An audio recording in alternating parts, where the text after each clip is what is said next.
Mga kababayan, ito na ang pelikulang magpapagising sa atin. Isa ka bang first-timer voter o sawang-sawa na sa bulok na sistema? Well, Balota is the movie for you. Ngayong araw ito, pag-uusapan natin ang isang pelikulang hindi lang pang pelikula, kundi isang salamin. Isang salamin ng realidad natin bilang isang Pilipino. So ready na ba kayo? Let's start. Balota is, let's say, political drama thriller na idinirect ni Kip Uebanda. Bida dito si Marian Rivera bilang si Emmy, isang guro na handang ipaglaban ang boto ng bayan kahit kapalit nito ay buhay niya mismo.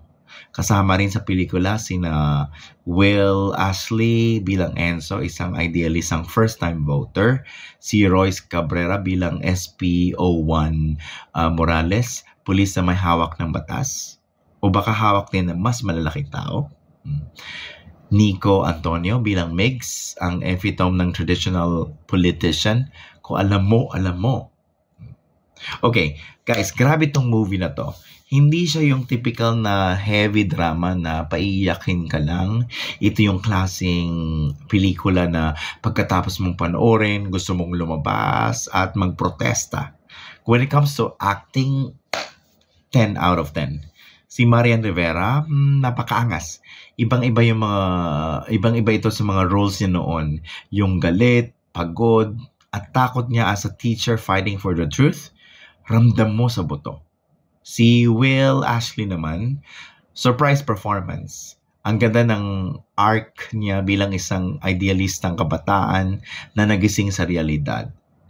Si Nico Antonio, perfect na politician villain. Minsan gusto mong sigawan ang screen, wag nang iboto yan, wag nang bumoto dyan. Parang ganun ba?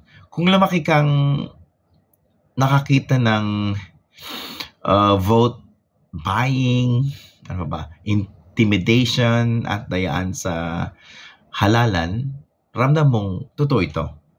Hindi overacting, hindi pilit. Sakto lang para matrigger ka sa injustices na nangyayari sa bansa natin. So when it comes to music and cinematography, sakto lang ang tensa. Kahit tahimik ang eksena, may sound effects at scoring na parang, oh no, may mangyayaring masama. Ganon ka-intense. Kung iniisip mong hindi mahalaga ang boto mo, panoorin mo to. Kung sawang-sawa ka na sa baluktot na sistema, panoorin mo to. Kung gusto mong ma-inspire, lumaban para sa bayan, panoorin mo to. Ang dami nating reklamo sa gobyerno. Pero minsan, nakakalimutan natin, tayo ang bumubuo ng gobyerno. Tayo ang bumuboto. Ang isang boto ay pwedeng magpalit ng takbo ng bansa. Okay, final verdict. Is it worth watching? Ang sagot ko, yes. Super yes. Ang rating ko dito is 9.5 out of 10.